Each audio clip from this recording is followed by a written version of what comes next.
Moby Dick. Chapter 1. Loomings. Call me Ishmael. Some years ago, never mind how long precisely, having little or no money in my purse, and nothing particular to interest me on shore, I thought I would sail about a little and see the watery part of the world. It is a way I have of driving off the spleen and regulating the circulation. Whenever I find myself growing grim about the mouth, whenever it is a damp, drizzly November in my soul, whenever I find myself involuntarily pausing before coffin warehouses, and bringing up the rear of every funeral I meet, and especially whenever my hypoge gets such an upper hand of me, that it requires a strong moral principle to prevent me from deliberately stepping into the street, and methodically knocking people's hats off, then, I account it high time to get to sea as soon as I can. This is my substitute for pistol and ball. With a philosophical flourish Cato throws himself upon his sword, I quietly take to the ship. There is nothing surprising in this. If they but knew it, almost all men in their degree, sometime or other, cherish very nearly the same feelings towards the ocean with me. There now is your insular city of the Manhattoes, belted round by wharves as Indian Isles by coral reefs, commerce surrounds it with her surf. Right and left, the streets take you waterward.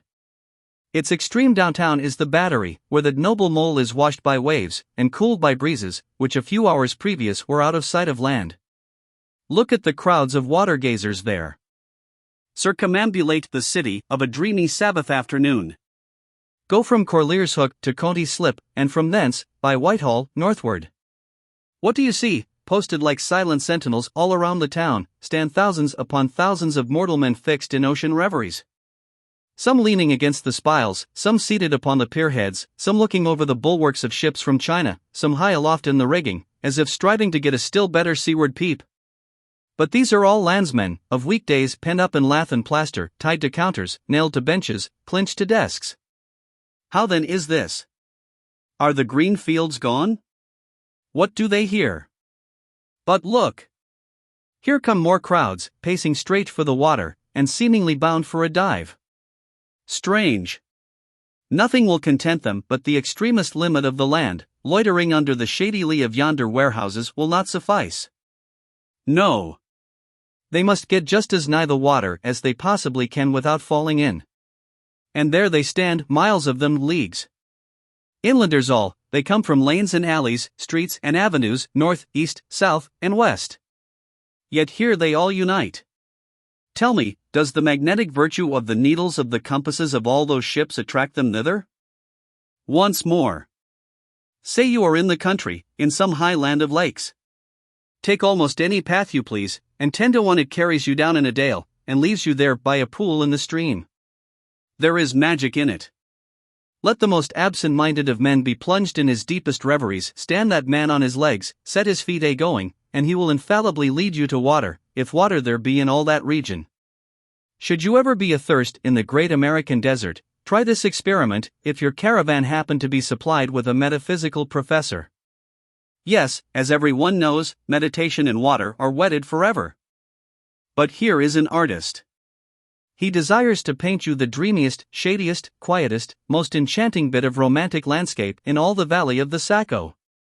What is the chief element he employs? There stand his trees, each with a hollow trunk, as if a hermit and a crucifix were within, and here sleeps his meadow, and there sleep his cattle, and up from yonder cottage goes a sleepy smoke.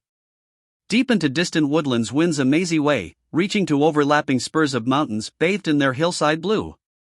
But though the picture lies thus tranced, and though this pine tree shakes down its sighs like leaves upon this shepherd's head, yet all were vain, unless the shepherd's eye were fixed upon the magic stream before him. Go visit the prairies in June, when for scores on scores of miles you wade knee-deep among tiger lilies. What is the one charm wanting? Water. There is not a drop of water there. Were Niagara but a cataract of sand, would you travel your 1,000 miles to see it? Why did the poor poet of Tennessee, upon suddenly receiving 2 handfuls of silver, deliberate whether to buy him a coat, which he sadly needed, or invest his money in a pedestrian trip to Rockaway Beach?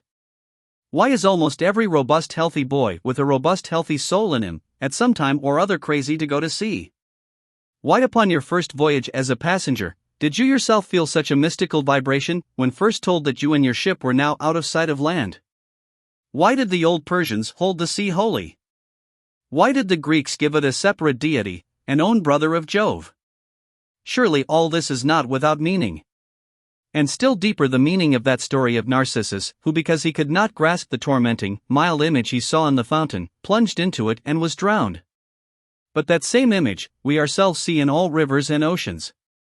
It is the image of the ungraspable phantom of life, and this is the key to it all. Now, when I say that I am in the habit of going to sea whenever I begin to grow hazy about the eyes, and begin to be overconscious of my lungs, I do not mean to have it inferred that I ever go to sea as a passenger. For to go as a passenger you must needs have a purse, and a purse is but a rag unless you have something in it. Besides, passengers get seasick, grow quarrelsome, don't sleep of nights, do not enjoy themselves much, as a general thing. No, I never go as a passenger, nor, though I am something of a salt, do I ever go to sea as a commodore, or a captain, or a cook. I abandon the glory and distinction of such offices to those who like them. For my part, I abominate all honorable respectable toils, trials, and tribulations of every kind whatsoever. It is quite as much as I can do to take care of myself, without taking care of ships, barks, brigs, schooners, and what not. And as for going as cook, though I confess there is considerable glory in that, a cook being a sort of officer on shipboard, yet, somehow, I never fancied broiling fowls, though once broiled, judiciously buttered, and judgmatically salted and peppered, there is no one who will speak more respectfully, not to say reverentially, of a broiled fowl than I will. It is out of the idolatrous doatings of the old Egyptians upon broiled ibis and roasted river horse, that you see the mummies of those creatures in their huge bakehouses, the pyramids. No, when I go to sea, I go as a simple sailor, right before the mast, plumb down into the forecastle, aloft there to the royal masthead. True, they rather order me about some, and make me jump from spar to spar, like a grasshopper in a May meadow. And at first, this sort of thing is unpleasant enough. It touches one's sense of honor, particularly if you come of an old established family in the land, the Van Rensselaers, or Randolphs, or Hardecanutes. And more than all, if just previous to putting your hand into the tar pot, you have been lording it as a country schoolmaster, making the tallest boys stand in awe of you. The transition is a keen one, I assure you, from a schoolmaster to a sailor, and requires a strong decoction of Seneca and the Stoics to enable you to grin and bear it. But even this wears off in time. What of it, if some old hunks of a sea captain orders me to get a broom and sweep down the decks? What does that indignity amount to, Wade, in the scales of the New Testament? Do you think the Archangel Gabriel thinks anything the less of me, because I promptly and respectfully obey that old hunks in that particular instance? Who ain't a slave? Tell me that.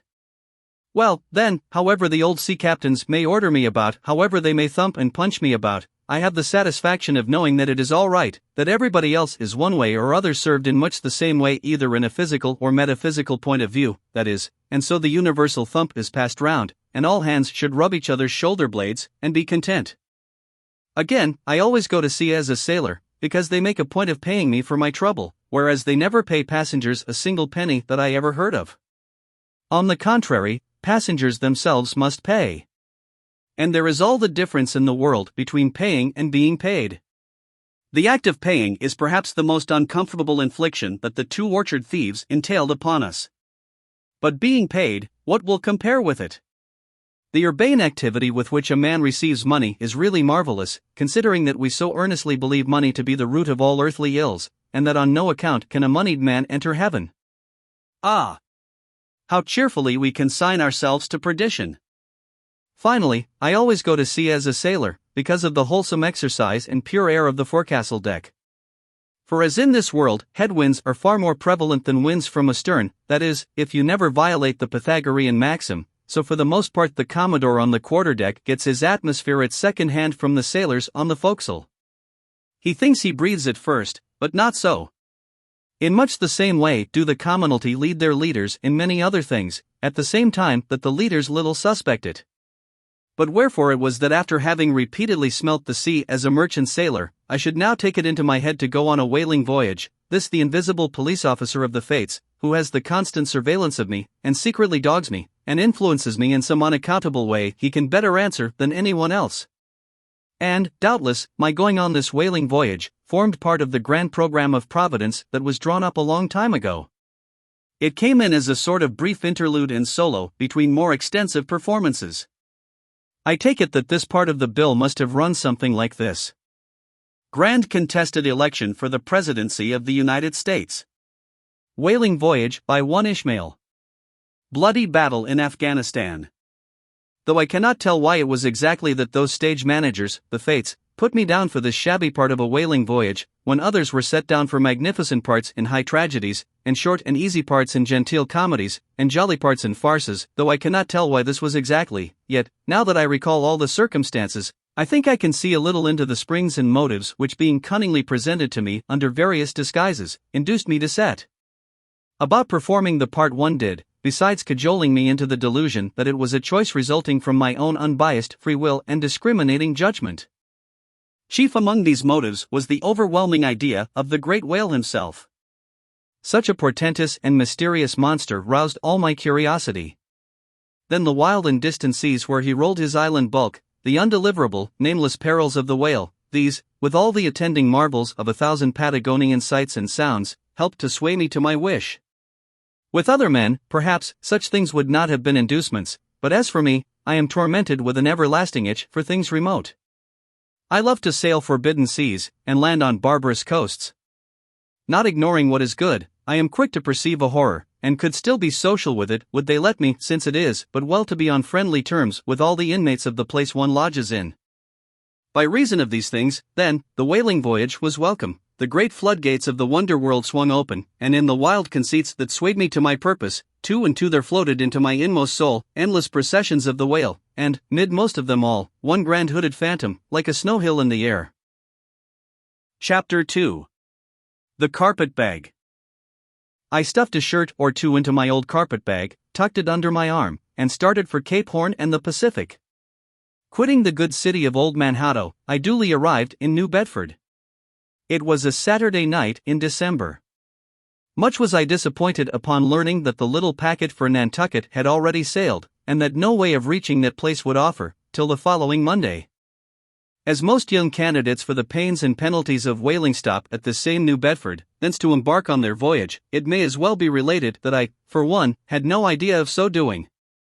For my mind was made up to sail in no other than a Nantucket craft, because there was a fine, boisterous something about everything connected with that famous old island, which amazingly pleased me.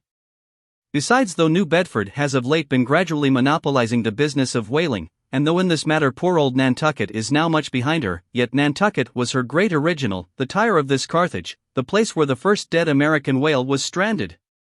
Where else but from Nantucket did those aboriginal whalemen, the Red Men, first sally out in canoes to give chase to the Leviathan?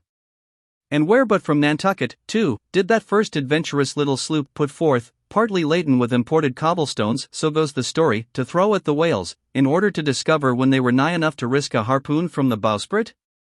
Now having a night, a day, and still another night following before me in New Bedford, ere I could embark for my destined port, it became a matter of concernment where I was to eat and sleep meanwhile. It was a very dubious-looking, nay, a very dark and dismal night, bitingly cold and cheerless. I knew no one in the place. With anxious grapnels I had sounded my pocket, and only brought up a few pieces of silver, so, wherever you go, Ishmael, said I to myself, as I stood in the middle of a dreary street shouldering my bag, and comparing the gloom towards the north with the darkness towards the south, wherever in your wisdom you may conclude to lodge for the night, my dear Ishmael, be sure to inquire the price, and don't be too particular. With halting steps I paced the streets, and passed the sign of the crossed harpoons, but it looked too expensive and jolly there. Further on, from the bright red windows of the Swordfish Inn, there came such fervent rays, that it seemed to have melted the packed snow and ice from before the house, for everywhere else the congealed frost lay 10 inches thick in a hard, asphaltic pavement, rather weary for me, when I struck my foot against the flinty projections, because from hard, remorseless service the soles of my boots were in a most miserable plight. Too expensive and jolly, again thought I, pausing one moment to watch the broad glare in the street, and hear the sounds of the tinkling glasses within. But go on, Ishmael, said I at last, don't you hear? Get away from before the door, your patched boots are stopping the way. So on I went. I now by instinct followed the streets that took me waterward, for there, doubtless, were the cheapest, if not the cheeriest inns. Such dreary streets. Blocks of blackness, not houses, on either hand, and here and there a candle, like a candle moving about in a tomb. At this hour of the night, of the last day of the week, that quarter of the town proved all but deserted. But presently I came to a smoky light proceeding from a low, wide building, the door of which stood invitingly open. It had a careless look, as if it were meant for the uses of the public, so, entering, the first thing I did was to stumble over an ash box in the porch. Ha! Thought I, as the flying particles almost choked me, are these ashes from that destroyed city, Gamara? But the crossed harpoons, and the swordfish? This, then, must needs be the sign of the trap. However, I picked myself up and, hearing a loud voice within, pushed on and opened a second, interior door. It seemed the great black Parliament sitting in Tophet. 100 black faces turned round in their rows to peer, and beyond, a black angel of doom was beating a book in a pulpit. It was a Negro church, and the preacher's text was about the blackness of darkness, and the weeping and wailing and teeth gnashing there. Ha, Ishmael, muttered I, backing out, wretched entertainment at the sign of the trap. Moving on, I at last came to a dim sort of light not far from the docks, and heard a forlorn creaking in the air, and looking up, saw a swinging sign over the door with a white painting upon it, fatally representing a tall straight jet of misty spray, and these words underneath: the Spooterin, Peter Coffin. Coffin is Spooter, rather ominous in that particular connection, thought I. But it is a common name in Nantucket, they say, and I suppose this Peter here is an emigrant from there. As the light looked so dim, and the place, for the time, looked quiet enough, and the dilapidated little wooden house itself looked as if it might have been carted here from the ruins of some burnt district, and as the swinging sign had a poverty-stricken sort of creak to it, I thought that here was the very spot for cheap lodgings, and the best of pea coffee. It was a queer sort of place, a gable-ended old house, one side palsied as it were, and leaning over sadly. It stood on a sharp bleak corner, where that tempestuous wind Euroclydon kept up a worse howling than ever it did about poor Paul's tossed craft. Euroclydon, nevertheless, is a mighty pleasant zephyr to anyone indoors, with his feet on the hob quietly toasting for bed. In judging of that tempestuous wind called Euroclydon, says an old writer of whose works I possess the only copy extant, it maketh a marvellous difference, whether thou lookest out at it from a glass window where the frost is all on the outside, or whether thou observest it from that sashless window, where the frost is on both sides, and of which the white death is the only glazier. True enough, thought I, as this passage occurred to my mind, old black letter, thou reasonest well. Yes, these eyes are windows, and this body of mine is the house. What a pity they didn't stop up the chinks and the crannies though, and thrust in a little lint here and there. But it's too late to make any improvements now. The universe is finished, the copestone is on, and the chips were carted off 1,000,000 years ago. Poor Lazarus there, chattering his teeth against the curbstone for his pillow, and shaking off his tatters with his shiverings, he might plug up both ears with rags, and put a corncob into his mouth, and yet that would not keep out the tempestuous Euroclydon. Euroclydon, says old Dives, in his red silken wrapper, he had a redder one afterwards, pooh, pooh. What a fine frosty night, how Orion glitters, what northern lights! Let them talk of their oriental summer climes of everlasting conservatories, give me the privilege of making my own summer with my own coals. But what thinks Lazarus? Can he warm his blue hands by holding them up to the grand northern lights? Would not Lazarus rather be in Sumatra than here? Would he not far rather lay him down lengthwise along the line of the equator, ye gods? Go down to the fiery pit itself, in order to keep out this frost? Now, that Lazarus should lie stranded there on the curbstone before the door of Dives, this is more wonderful than that an iceberg should be moored to one of the Moluccas. Yet Dives himself, he too lives like a czar in an ice palace made of frozen sighs, and being a president of a temperance society, he only drinks the tepid tears of orphans. But no more of this blubbering now, we are going a-whaling, and there is plenty of that yet to come. Let us scrape the ice from our frosted feet, and see what sort of a place this Spooter may be. Chapter 3. The Spooterin. Entering that gable-ended Spooterin, you found yourself in a wide, low, straggling entry with old-fashioned wainscots, reminding one of the bulwarks of some condemned old craft.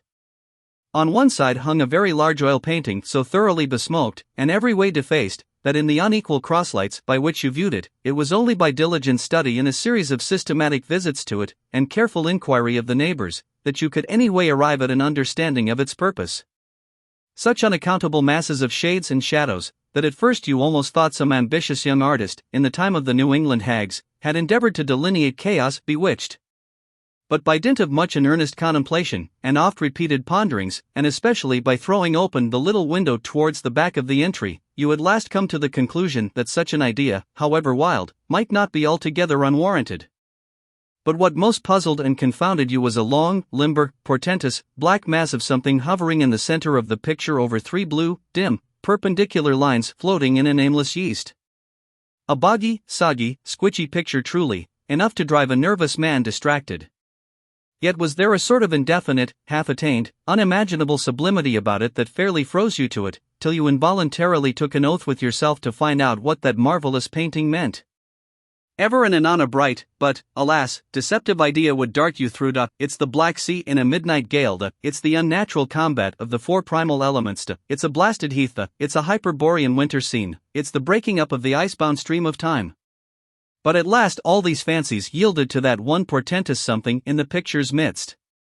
That once found out, and all the rest were plain. But stop, does it not bear a faint resemblance to a gigantic fish? Even the great Leviathan himself? In fact, the artist's design seemed this, a final theory of my own, partly based upon the aggregated opinions of many aged persons with whom I conversed upon the subject. The picture represents a Cape Horner in a great hurricane, the half-foundered ship weltering there with its three dismantled masts alone visible, and an exasperated whale, purposing to spring clean over the craft, is in the enormous act of impaling himself upon the three mastheads. The opposite wall of this entry was hung all over with a heathenish array of monstrous clubs and spears. Some were thickly set with glittering teeth resembling ivory saws, others were tufted with knots of human hair, and one was sickle-shaped, with a vast handle sweeping round like the segment made in the new-mown grass by a long-armed mower. You shuddered as you gazed, and wondered what monstrous cannibal and savage could ever have gone a death-harvesting with such a hacking, horrifying implement. Mixed with these were rusty old whaling lances and harpoons all broken and deformed. Some were storied weapons. With this once long lance, now wildly elbowed, 50 years ago did Nathan Swain kill 15 whales between a sunrise and a sunset. And that harpoon, so like a corkscrew now, was flung in Javan seas, and run away with by a whale, years afterwards slain off the Cape of Blanco. The original iron entered nigh the tail, and, like a restless needle sojourning in the body of a man, travelled full 40 feet, and at last was found embedded in the hump. Crossing this dusky entry, and on through yon low-arched way, cut through what in old times must have been a great central chimney with fireplaces all round, you enter the public room. A still duskier place is this, with such low ponderous beams above, and such old wrinkled planks beneath, that you would almost fancy you trod some old craft's cockpits, especially of such a howling night, when this corner-anchored old ark rocked so furiously. On one side stood a long, low, shelf-like table covered with cracked glass cases, filled with dusty rarities gathered from this wide world's remotest nooks. Projecting from the further angle of the room stands a dark-looking den, the bar a rude attempt at a right whale's head. Be that how it may, there stands the vast arched bone of the whale's jaw, so wide, a coach might almost drive beneath it. Within are shabby shelves, ranged round with old decanters, bottles, flasks, and in those jaws of swift destruction, like another cursed Jonah, by which name indeed they called him, bustles a little withered old man, who, for their money, dearly sells the sailors' deliriums and death. Abominable are the tumblers into which he pours his poison. Though true cylinders within, the villainous green goggling glasses deceitfully tapered downwards to a cheating bottom. Parallel meridians rudely pecked into the glass, surround these footpads goblets. Fill to this mark, and your charge is but a penny, to this a penny more, and so on to the full glass, the Cape Horn measure, which you may gulp down for a shilling. Upon entering the place I found a number of young seamen gathered about a table, examining by a dim light divers specimens of scrimshander. I sought the landlord, and telling him I desired to be accommodated with a room, received for answer that his house was full, not a bed unoccupied. But avast, he added, tapping his forehead, you hain't no objections to sharing a harpooneer's blanket, have ye? I suppose you are goin' a-wallin', so you'd better get used to that sort of thing. I told him that I never liked to sleep two in a bed, that if I should ever do so, it would depend upon who the harpooneer might be, and that if he, the landlord, really had no other place for me, and the harpooneer was not decidedly objectionable, why rather than wander further about a strange town on so bitter a night, I would put up with the half of any decent man's blanket. I thought so. All right, take a seat. Supper, you want supper? Supper'll be ready directly. I sat down on an old wooden settle, carved all over like a bench on the battery. At one end a ruminating tar was still further adorning it with his jackknife, stooping over and diligently working away at the space between his legs. He was trying his hand at a ship under full sail, but he didn't make much headway, I thought. At last some 4 or 5 of us were summoned to our meal in an adjoining room. It was cold as Iceland, no fire at all, the landlord said he couldn't afford it. Nothing but 2 dismal tallow candles, each in a winding sheet. We were fain to button up our monkey jackets, and hold to our lips cups of scalding tea with our half-frozen fingers. But the fare was of the most substantial kind, not only meat and potatoes, but dumplings, good heavens! Dumplings for supper! One young fellow in a green box coat addressed himself to these dumplings in a most direful manner. "My boy," said the landlord, "you'll have the nightmare to a dead sartainty." "Landlord," I whispered, "that ain't the harpooner, is it?" "Oh, no," said he, looking as sort of diabolically funny, "the harpooner is a dark-complexioned chap. He never eats dumplings, he eats nothing but steaks, and he likes 'em rare." "The devil he does," says I. "Where is that harpooner?" "Is he here?" "He'll be here afore long," was the answer. I could not help it, but I began to feel suspicious of this dark-complexioned harpooner. At any rate, I made up my mind that if it so turned out that we should sleep together, he must undress and get into bed before I did. Supper over, the company went back to the bar-room, when, knowing not what else to do with myself, I resolved to spend the rest of the evening as a looker-on. Presently a rioting noise was heard without. Starting up, the landlord cried, "That's the Grampus's crew. I seed her reported in the offing this morning, a 3 years' voyage and a full ship. Hurrah, boys! Now we'll have the latest news from the Fijis." A tramping of sea boots was heard in the entry, the door was flung open, and in rolled a wild set of mariners enough. Enveloped in their shaggy watchcoats, and with their heads muffled in woolen comforters, all bedarned and ragged, and their beards stiff with icicles, they seemed an eruption of bears from Labrador. They had just landed from their boat, and this was the first house they entered. No wonder, then, that they made a straight wake for the whale's mouth, the bar, when the wrinkled little old Jonah, their officiating, soon poured them out brimmers all round. One complained of a bad cold in his head, upon which Jonah mixed him a pitch-like potion of gin and molasses, which he swore was a sovereign cure for all colds and catarrhs whatsoever, never mind of how long standing, or whether caught off the coast of Labrador, or on the weather side of an ice island. The liquor soon mounted into their heads, as it generally does even with the arrantest topers newly landed from sea, and they began capering about most obstreperously. I observed, however, that one of them held somewhat aloof, and though he seemed desirous not to spoil the hilarity of his shipmates by his own sober face, yet upon the whole he refrained from making as much noise as the rest. This man interested me at once, and since the sea gods had ordained that he should soon become my shipmate, though but a sleeping partner one, so far as this narrative is concerned, I will here venture upon a little description of him. He stood full 6 feet in height, with noble shoulders, and a chest like a cofferdam. I have seldom seen such brawn in a man. His face was deeply brown and burnt, making his white teeth dazzling by the contrast, while in the deep shadows of his eyes floated some reminiscences that did not seem to give him much joy. His voice at once announced that he was a Southerner, and from his fine stature, I thought he must be one of those tall mountaineers from the Alleghanian Ridge in Virginia. When the revelry of his companions had mounted to its height, this man slipped away unobserved, and I saw no more of him till he became my comrade on the sea. In a few minutes, however, he was missed by his shipmates, and being, it seems, for some reason a huge favorite with them, they raised a cry of "Bulkington! Bulkington! Where's Bulkington?" and darted out of the house in pursuit of him.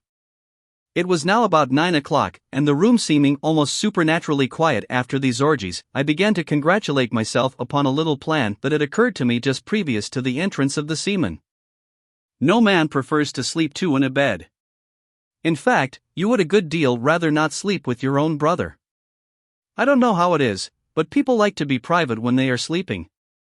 And when it comes to sleeping with an unknown stranger, in a strange inn, in a strange town, and that stranger a harpooner, then your objections indefinitely multiply. Nor was there any earthly reason why I as a sailor should sleep two in a bed, more than anybody else, for sailors no more sleep two in a bed at sea, than bachelor kings do ashore. To be sure they all sleep together in one apartment, but you have your own hammock, and cover yourself with your own blanket, and sleep in your own skin. The more I pondered over this harpooner, the more I abominated the thought of sleeping with him. It was fair to presume that being a harpooner, his linen or woolen, as the case might be, would not be of the tiddiest, certainly none of the finest. I began to twitch all over. Besides, it was getting late, and my decent harpooner ought to be home and going bedwards. Suppose now, he should tumble in upon me at midnight, how could I tell from what vile hole he had been coming? Landlord! I've changed my mind about that harpooner, I shan't sleep with him. I'll try the bench here. Just as you please, I'm sorry, I can't spare ye a tablecloth for a mattress, and it's a plaguey rough board here, feeling of the knots and notches. But wait a bit, Scrimshander, I've got a carpenter's plane there in the bar, wait, I say, and I'll make ye snug enough. So saying he procured the plane, and with his old silk handkerchief first dusting the bench, vigorously set to planing away at my bed, the while grinning like an ape. The shavings flew right and left, till at last the plane iron came bump against an indestructible knot. The landlord was near spraining his wrist, and I told him for heaven's sake to quit. The bed was soft enough to suit me, and I did not know how all the planing in the world could make eider down of a pine plank. So gathering up the shavings with another grin, and throwing them into the great stove in the middle of the room, he went about his business, and left me in a brown study. I now took the measure of the bench, and found that it was a foot too short, but that could be mended with a chair. But it was a foot too narrow, and the other bench in the room was about 4 inches higher than the plain one, so there was no yoking them. I then placed the first bench lengthwise along the only clear space against the wall, leaving a little interval between, for my back to settle down in. But I soon found that there came such a draught of cold air over me from under the sill of the window, that this plan would never do at all, especially as another current from the rickety door met the one from the window, and both together formed a series of small whirlwinds in the immediate vicinity of the spot where I had thought to spend the night. The devil fetch that harpooner, thought I, but stop, couldn't I steal a march on him, bolt his door inside, and jump into his bed, not to be wakened by the most violent knockings? It seemed no bad idea, but upon second thoughts I dismissed it. For who could tell but what the next morning, so soon as I popped out of the room, the harpooner might be standing in the entry, all ready to knock me down. Still, looking round me again, and seeing no possible chance of spending a sufferable night unless in some other person's bed, I began to think that after all I might be cherishing unwarrantable prejudices against this unknown harpooner. Thinks I, I'll wait a while, he must be dropping in before long. I'll have a good look at him then, and perhaps we may become jolly good bedfellows after all, there's no telling. But though the other boarders kept coming in by 1s, 2s, and 3s, and going to bed, yet no sign of my harpooner. Landlord, said I, what sort of a chap is he, does he always keep such late hours? It was now hard upon 12 o'clock. The landlord chuckled again with his lean chuckle, and seemed to be mightily tickled at something beyond my comprehension. No, he answered, generally he's an early bird ere lay to bed and ere lay to rise, yes, he's the bird what catches the worm. But tonight he went out a-peddling, you see, and I don't see what on earth keeps him so late, unless, maybe, he can't sell his head. Can't sell his head? What sort of a bamboozingly story is this you are telling me, getting into a towering rage? Do you pretend to say, landlord, that this harpooner is actually engaged this blessed Saturday night, or rather Sunday morning, in peddling his head around this town? That's precisely it, said the landlord, and I told him he couldn't sell it here, the market's overstocked. With what? Shouted I. With heads to be sure, ain't there too many heads in the world? I tell you what it is, landlord, said I quite calmly, you'd better stop spinning that yarn to me, I'm not green. Maybe not, taking out a stick and whittling a toothpick, but I rather guess you'll be done brown if that air harpooner hears you a slander in his head. I'll break it for him, said I, now flying into a passion again at this unaccountable farrago of the landlord's. It's broke already, said he. Broke, said I, broke, do you mean? Sartain, and that's the very reason he can't sell it, I guess. Landlord, said I, going up to him as cool as a Nehekla in a snowstorm, landlord, stop whittling. You and I must understand one another, and that too without delay. I come to your house and want a bed, you tell me you can only give me half a one, that the other half belongs to a certain harpooner. And about this harpooner, whom I have not yet seen, you persist in telling me the most mystifying and exasperating stories, tending to beget in me an uncomfortable feeling towards the man whom you design for my bedfellow, a sort of connection, landlord, which is an intimate and confidential one in the highest degree. I now demand of you to speak out and tell me who and what this harpooner is, and whether I shall be in all respects safe to spend the night with him. And in the first place, you will be so good as to unsay that story about selling his head, which if true I take to be good evidence that this harpooner is stark mad, and I've no idea of sleeping with a madman, and you, sir, landlord, you, sir, by trying to induce me to do so knowingly, would thereby render yourself liable to a criminal prosecution. Wall, said the landlord, fetching a long breath, that's a putty long sarmon for a chap that rips a little now and then.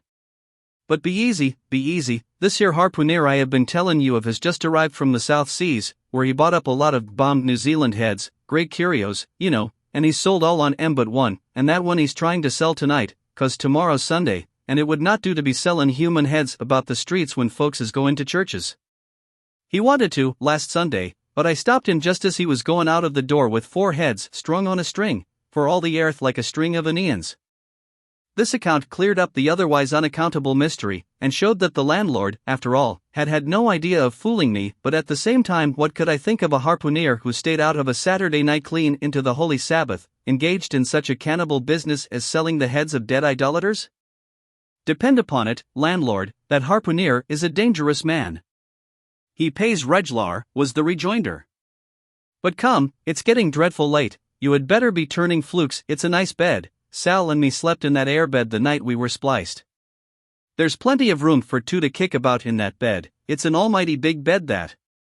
Why, afore we give it up, Sal used to put our Sam and little Johnny in the foot of it. But I got a dreaming and sprawling about one night, and somehow, Sam got pitched on the floor, and came near breaking his arm. Arter that, Sal said it wouldn't do. Come along here, I'll give ye a glim in a jiffy, and so saying he lighted a candle and held it towards me, offering to lead the way. But I stood irresolute, when looking at a clock in the corner, he exclaimed, it's Sunday, you won't see that harpooner tonight, he's come to anchor somewhere, come along then, do come, won't ye come? I considered the matter a moment, and then upstairs we went, and I was ushered into a small room, cold as a clam, and furnished, sure enough, with a prodigious bed, almost big enough indeed for any 4 harpooners to sleep abreast. There, said the landlord, placing the candle on a crazy old sea chest that did double duty as a washstand and center table, there, make yourself comfortable now, and good night to ye. I turned round from eyeing the bed, but he had disappeared. Folding back the counterpane, I stooped over the bed. Though none of the most elegant, it yet stood the scrutiny tolerably well. I then glanced round the room, and besides the bedstead and center table, could see no other furniture belonging to the place, but a rude shelf, the 4 walls, and a papered fireboard representing a man striking a whale. Of things not properly belonging to the room, there was a hammock lashed up, and thrown upon the floor in one corner, also a large seaman's bag, containing the harpooner's wardrobe, no doubt in lieu of a land trunk. Likewise, there was a parcel of outlandish bonefish hooks on the shelf over the fireplace, and a tall harpoon standing at the head of the bed. But what is this on the chest? I took it up, and held it close to the light, and felt it, and smelt it, and tried every way possible to arrive at some satisfactory conclusion concerning it. I can compare it to nothing but a large doormat, ornamented at the edges with little tinkling tags something like the stained porcupine quills round an Indian moccasin. There was a hole or slit in the middle of this mat, as you see the same in South American ponchos. But could it be possible that any sober harpooner would get into a doormat, and parade the streets of any Christian town in that sort of guise? I put it on, to try it, and it weighed me down like a hamper, being uncommonly shaggy and thick, and I thought a little damp, as though this mysterious harpooner had been wearing it of a rainy day. I went up in it to a bit of glass stuck against the wall, and I never saw such a sight in my life. I tore myself out of it in such a hurry that I gave myself a kink in the neck. I sat down on the side of the bed, and commenced thinking about this head-peddling harpooner, and his doormat. After thinking some time on the bedside, I got up and took off my monkey jacket, and then stood in the middle of the room thinking. I then took off my coat, and thought a little more in my shirt sleeves. But beginning to feel very cold now, half undressed as I was, and remembering what the landlord said about the harpooner's not coming home at all that night, it being so very late, I made no more ado, but jumped out of my pantaloons and boots, and then blowing out the light tumbled into bed, and commended myself to the care of heaven. Whether that mattress was stuffed with corncobs or broken crockery, there is no telling, but I rolled about a good deal, and could not sleep for a long time. At last I slid off into a light doze, and had pretty nearly made a good offing towards the land of Nod, when I heard a heavy footfall in the passage, and saw a glimmer of light come into the room from under the door. Lord save me, thinks I, that must be the harpooner, the infernal head peddler. But I lay perfectly still, and resolved not to say a word till spoken to. Holding a light in one hand, and that identical New Zealand head in the other, the stranger entered the room, and without looking towards the bed, placed his candle a good way off from me on the floor in one corner, and then began working away at the knotted cords of the large bag I before spoke of his being in the room. I was all eagerness to see his face, but he kept it averted for some time while employed in unlacing the bag's mouth. This accomplished, however, he turned round, when, good heavens! What a sight! Such a face! It was of a dark, purplish, yellow color, here and there stuck over with large blackish-looking squares. Yes, it's just as I thought, he's a terrible bedfellow, he's been in a fight, got dreadfully cut, and here he is, just from the surgeon. But at that moment he chanced to turn his face so towards the light, that I plainly saw they could not be sticking plasters at all, those black squares on his cheeks. They were stains of some sort or other. At first I knew not what to make of this, but soon an inkling of the truth occurred to me. I remembered a story of a white man, a whaleman too, who, falling among the cannibals, had been tattooed by them. I concluded that this harpooner, in the course of his distant voyages, must have met with a similar adventure. And what is it, thought I, after all? It's only his outside, a man can be honest in any sort of skin. But then, what to make of his unearthly complexion, that part of it, I mean, lying roundabout, and completely independent of the squares of tattooing? To be sure, it might be nothing but a good coat of tropical tanning, but I never heard of a hot sun's tanning a white man into a purplish yellow one. However, I had never been in the South Seas, and perhaps the sun there produced these extraordinary effects upon the skin. Now, while all these ideas were passing through me like lightning, this harpooner never noticed me at all. But, after some difficulty having opened his bag, he commenced fumbling in it, and presently pulled out a sort of tomahawk and a sealskin wallet with the hair on. Placing these on the old chest in the middle of the room, he then took the New Zealand head, a ghastly thing enough, and crammed it down into the bag. He now took off his hat, a new beaver hat, when I came nigh singing out with fresh surprise. There was no hair on his head, none to speak of, at least nothing but a small scalp knot twisted up on his forehead. His bald purplish head now looked for all the world like a mildewed skull. Had not the stranger stood between me and the door, I would have bolted out of it quicker than ever I bolted a dinner. Even as it was, I thought something of slipping out of the window, but it was the second floor back.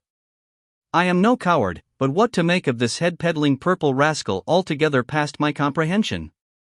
Ignorance is the parent of fear, and being completely nonplussed and confounded about the stranger, I confess I was now as much afraid of him as if it was the devil himself who had thus broken into my room at the dead of night. In fact, I was so afraid of him that I was not game enough just then to address him and demand a satisfactory answer concerning what seemed inexplicable in him. Meanwhile, he continued the business of undressing, and at last showed his chest and arms. As I live, these covered parts of him were checkered with the same squares as his face. His back, too, was all over the same dark squares. He seemed to have been in a 30 years' war, and just escaped from it with a sticking plaster shirt. Still more, his very legs were marked, as if a parcel of dark green frogs were running up the trunks of young palms. It was now quite plain that he must be some abominable savage or other shipped aboard of a whaleman in the South Seas, and so landed in this Christian country. I quaked to think of it.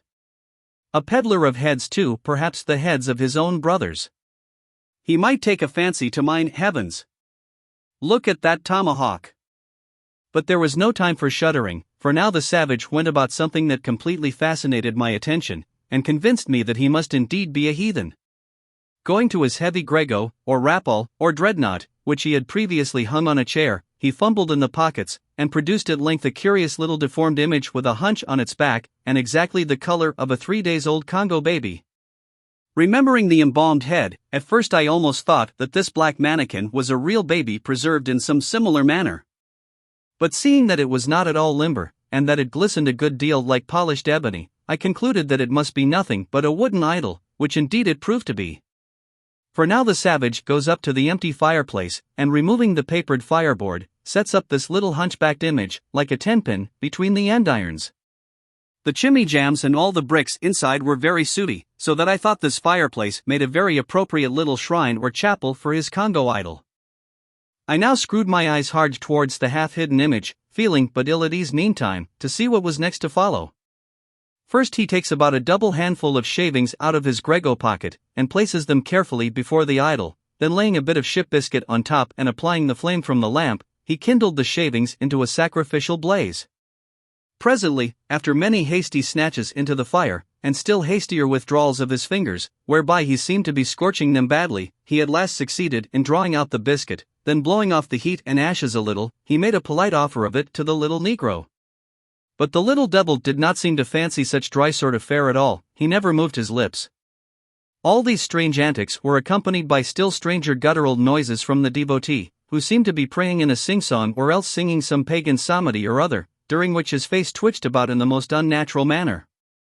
At last extinguishing the fire, he took the idol up very unceremoniously, and bagged it again in his grego pocket as carelessly as if he were a sportsman bagging a dead woodcock. All these queer proceedings increased my uncomfortableness, and seeing him now exhibiting strong symptoms of concluding his business operations, and jumping into bed with me, I thought it was high time, now or never, before the light was put out, to break the spell in which I had so long been bound. But the interval I spent in deliberating what to say was a fatal one. Taking up his tomahawk from the table, he examined the head of it for an instant, and then holding it to the light, with his mouth at the handle, he puffed out great clouds of tobacco smoke. The next moment the light was extinguished, and this wild cannibal, tomahawk between his teeth, sprang into bed with me. I sang out, I could not help it now, and giving a sudden grunt of astonishment he began feeling me. Stammering out something, I knew not what, I rolled away from him against the wall, and then conjured him, whoever or whatever he might be, to keep quiet, and let me get up and light the lamp again. But his guttural responses satisfied me at once that he but ill comprehended my meaning. Who e debel you? He at last said, you no speak e, damn me, I kill e. And so saying the lighted tomahawk began flourishing about me in the dark. Landlord, for God's sake, Peter Coffin, shouted I, landlord. Watch. Coffin. Angels. Save me. Speak e. Tell me who e be, or damn me, I kill e, again growled the cannibal, while his horrid flourishings of the tomahawk scattered the hot tobacco ashes about me till I thought my linen would get on fire. But thank heaven, at that moment the landlord came into the room light in hand, and leaping from the bed I ran up to him. Don't be afraid now, said he, grinning again, Queequeg here wouldn't harm a hair of your head. Stop your grinning, shouted I, and why didn't you tell me that infernal harpooner was a cannibal? I thought ye knowed it, didn't I tell ye, he was a peddlin' heads around town, but turn flukes again and go to sleep. Queequeg, look here, you savvy me, I savvy you this man sleep you savvy? Me savvy plenty, grunted Queequeg, puffing away at his pipe and sitting up in bed. You get tea in, he added, motioning to me with his tomahawk, and throwing the clothes to one side. He really did this in not only a civil but a really kind and charitable way. I stood looking at him a moment. For all his tattooings he was on the whole a clean, comely-looking cannibal. What's all this fuss I have been making about, thought I to myself, the man's a human being just as I am, he has just as much reason to fear me, as I have to be afraid of him. Better sleep with a sober cannibal than a drunken Christian. Landlord, said I, tell him to stash his tomahawk there, or pipe, or whatever you call it, tell him to stop smoking, in short, and I will turn in with him. But I don't fancy having a man smoking in bed with me. It's dangerous. Besides, I ain't insured. This being told to Queequeg, he at once complied, and again politely motioned me to get into bed, rolling over to one side, as much as to say, I won't touch a leg of ye. Good night, landlord, said I, you may go. I turned in, and never slept better in my life. Chapter 4. The Counterpane. Upon waking next morning about daylight, I found Queequeg's arm thrown over me in the most loving and affectionate manner. You had almost thought I had been his wife. The counterpane was of patchwork, full of odd little party-colored squares and triangles, and this arm of his tattooed all over with an interminable Cretan labyrinth of a figure, no two parts of which were of one precise shade, owing I suppose to his keeping his arm at sea unmethodically in sun and shade, his shirt sleeves irregularly rolled up at various times. This same arm of his, I say, looked for all the world like a strip of that same patchwork quilt. Indeed, partly lying on it as the arm did when I first awoke, I could hardly tell it from the quilt, they so blended their hues together, and it was only by the sense of weight and pressure that I could tell that Queequeg was hugging me. My sensations were strange. Let me try to explain them. When I was a child, I well remember a somewhat similar circumstance that befell me. Whether it was a reality or a dream, I never could entirely settle. The circumstance was this. I had been cutting up some caper or other, I think it was trying to crawl up the chimney, as I had seen a little sweep do a few days previous, and my stepmother who, somehow or other, was all the time whipping me, or sending me to bed supperless, my mother dragged me by the legs out of the chimney and packed me off to bed, though it was only 2 o'clock in the afternoon of the June 21st, the longest day in the year in our hemisphere. I felt dreadfully. But there was no help for it, so upstairs I went to my little room in the 3rd floor, undressed myself as slowly as possible so as to kill time, and with a bitter sigh got between the sheets. I lay there dismally calculating that 16 entire hours must elapse before I could hope for a resurrection. 16 hours in bed. The small of my back ached to think of it. And it was so light too, the sun shining in at the window, and a great rattling of coaches in the streets, and the sound of gay voices all over the house. I felt worse and worse. At last I got up, dressed, and softly going down in my stockinged feet, sought out my stepmother, and suddenly threw myself at her feet, beseeching her as a particular favor to give me a good slippering for my misbehavior, anything indeed but condemning me to lie abed such an unendurable length of time. But she was the best and most conscientious of stepmothers, and back I had to go to my room. For several hours I lay there broad awake, feeling a great deal worse than I have ever done since, even from the greatest subsequent misfortunes. At last I must have fallen into a troubled nightmare of a doze, and slowly waking from it half steeped in dreams, I opened my eyes, and the before sunlit room was now wrapped in outer darkness. Instantly I felt a shock running through all my frame. Nothing was to be seen, and nothing was to be heard, but a supernatural hand seemed placed in mine. My arm hung over the counterpane, and the nameless, unimaginable, silent form or phantom, to which the hand belonged, seemed closely seated by my bedside. For what seemed ages piled on ages, I lay there, frozen with the most awful fears, not daring to drag away my hand, yet ever thinking that if I could but stir it 1 single inch, the horrid spell would be broken. I knew not how this consciousness at last glided away from me, but waking in the morning, I shudderingly remembered it all, and for days and weeks and months afterwards I lost myself in confounding attempts to explain the mystery. Nay, to this very hour, I often puzzle myself with it. Now, take away the awful fear, and my sensations at feeling the supernatural hand in mine were very similar, in their strangeness, to those which I experienced on waking up and seeing Queequeg's pagan arm thrown round me. But at length all the past night's events soberly recurred, one by one, in fixed reality, and then I lay only alive to the comical predicament.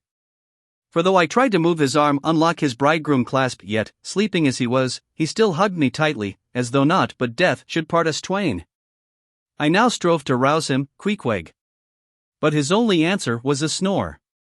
I then rolled over, my neck feeling as if it were in a horse collar, and suddenly felt a slight scratch. Throwing aside the counterpane, there lay the tomahawk sleeping by the savage's side, as if it were a hatchet-faced baby. A pretty pickle, truly, thought I, to abide here in a strange house in the broad day, with a cannibal and a tomahawk. Queequeg, in the name of goodness, Queequeg, wake! At length, by dint of much wriggling, and loud and incessant expostulations upon the unbecomingness of his hugging a fellow male in that matrimonial sort of style, I succeeded in extracting a grunt, and presently, he drew back his arm, shook himself all over like a Newfoundland dog, just from the water, and sat up in bed, stiff as a pikestaff, looking at me, and rubbing his eyes as if he did not altogether remember how I came to be there, though a dim consciousness of knowing something about me seemed slowly dawning over him. Meanwhile, I lay quietly eyeing him, having no serious misgivings now, and bent upon narrowly observing so curious a creature. When, at last, his mind seemed made up touching the character of his bedfellow, and he became, as it were, reconciled to the fact, he jumped out upon the floor, and by certain signs and sounds gave me to understand that, if it pleased me, he would dress first and then leave me to dress afterwards, leaving the whole apartment to myself. Thinks I, Queequeg, under the circumstances, this is a very civilized overture, but, the truth is, these savages have an innate sense of delicacy, say what you will, it is marvelous how essentially polite they are. I pay this particular compliment to Queequeg, because he treated me with so much civility and consideration, while I was guilty of great rudeness, staring at him from the bed, and watching all his toilette motions, for the time my curiosity getting the better of my breeding. Nevertheless, a man like Queequeg you don't see every day. He and his ways were well worth unusual regarding. He commenced dressing at top by donning his beaver hat, a very tall one, by the by, and then, still minus his trousers, he hunted up his boots. What under the heavens he did it for, I cannot tell, but his next movement was to crush himself, boots in hand, and hat on, under the bed, when, from sundry violent gaspings and strainings, I inferred he was hard at work booting himself, though by no law of propriety that I ever heard of, is any man required to be private when putting on his boots. But Queequeg, do you see, was a creature in the transition stage, neither caterpillar nor butterfly. He was just enough civilized to show off his outlandishness in the strangest possible manners. His education was not yet completed. He was an undergraduate. If he had not been a small degree civilized, he very probably would not have troubled himself with boots at all, but then, if he had not been still a savage, he never would have dreamed of getting under the bed to put them on. At last, he emerged with his hat very much dented and crushed down over his eyes, and began creaking and limping about the room, as if, not being much accustomed to boots, his pair of damp, wrinkled cowhide ones, probably not made to order either, rather pinched and tormented him at the first go-off of a bitter cold morning. Seeing, now, that there were no curtains to the window, and that the street being very narrow, the house opposite commanded a plain view into the room, and observing more and more the indecorous figure that Queequeg made, staving about with little else but his hat and boots on, I begged him as well as I could, to accelerate his toilet somewhat, and particularly to get into his pantaloons as soon as possible. He complied, and then proceeded to wash himself. At that time in the morning any Christian would have washed his face, but Queequeg, to my amazement, contented himself with restricting his ablutions to his chest, arms, and hands. He then donned his waistcoat, and taking up a piece of hard soap on the washstand center table, dipped it into water and commenced lathering his face. I was watching to see where he kept his razor, when lo and behold, he takes the harpoon from the bed corner, slips out the long wooden stock, unsheathes the head, wets it a little on his boot, and striding up to the bit of mirror against the wall, begins a vigorous scraping, or rather harpooning of his cheeks. Thinks I, Queequeg, this is using Rogers's best cutlery with a vengeance. Afterwards I wondered the less at this operation when I came to know of what fine steel the head of a harpoon is made, and how exceedingly sharp the long straight edges are always kept. The rest of his toilet was soon achieved, and he proudly marched out of the room, wrapped up in his great pilot monkey jacket, and sporting his harpoon like a marshal's baton. Chapter 5. Breakfast. I quickly followed suit, and descending into the bar-room accosted the grinning landlord very pleasantly. I cherished no malice towards him, though he had been skylarking with me not a little in the matter of my bedfellow. However, a good laugh is a mighty good thing, and rather too scarce a good thing, the more's the pity. So, if any one man, in his own proper person, afford stuff for a good joke to anybody, let him not be backward, but let him cheerfully allow himself to spend and be spent in that way. And the man that has anything bountifully laughable about him, be sure there is more in that man than you perhaps think for. The bar-room was now full of the boarders who had been dropping in the night previous, and whom I had not as yet had a good look at. They were nearly all whalemen, chief mates, and second mates, and third mates, and sea carpenters, and sea coopers, and sea blacksmiths, and harpooneers, and shipkeepers, a brown and brawny company, with bosky beards, and unshorn, shaggy set, all wearing monkey jackets for morning gowns. You could pretty plainly tell how long each one had been ashore. This young fellow's healthy cheek is like a sun-toasted pear in hue, and would seem to smell almost as musky. He cannot have been 3 days landed from his Indian voyage. That man next him looks a few shades lighter, you might say a touch of satinwood is in him. In the complexion of a third still lingers a tropic tone, but slightly bleached withal, he doubtless has tarried whole weeks ashore. But who could show a cheek like Queequeg? Which, barred with various tints, seem like the Andes' western slope, to show forth in one array, contrasting climates, zone by zone. Grub, ho, now cried the landlord, flinging open a door, and in we went to breakfast. They say that men who have seen the world, thereby become quite at ease in manner, quite self-possessed in company. Not always, though, Ledyard, the great New England traveler, and Mungo Park, the Scotch one, of all men, they possessed the least assurance in the parlor. But perhaps the mere crossing of Siberia in a sledge drawn by dogs as Ledyard did, or the taking a long solitary walk on an empty stomach, in the Negro heart of Africa, which was the sum of poor Mungo's performances. This kind of travel, I say, may not be the very best mode of attaining a high social polish. Still, for the most part, that sort of thing is to be had anywhere. These reflections just here are occasioned by the circumstance that after we were all seated at the table, and I was preparing to hear some good stories about whaling, to my no small surprise, nearly every man maintained a profound silence. And not only that, but they looked embarrassed. Yes, here were a set of sea dogs, many of whom without the slightest bashfulness had boarded great whales on the high seas, entire strangers to them, and dueled them dead without winking, and yet, here they sat at a social breakfast table, all of the same calling, all of kindred tastes, looking round as sheepishly at each other as though they had never been out of sight of some sheepfold among the green mountains. A curious sight, these bashful bears, these timid warrior whalemen. But as for Queequeg, why, Queequeg sat there among them at the head of the table, too, it so chanced, as cool as an icicle. To be sure, I cannot say much for his breeding. His greatest admirer could not have cordially justified his bringing his harpoon into breakfast with him, and using it there without ceremony, reaching over the table with it, to the imminent jeopardy of many heads, and grappling the beefsteaks towards him.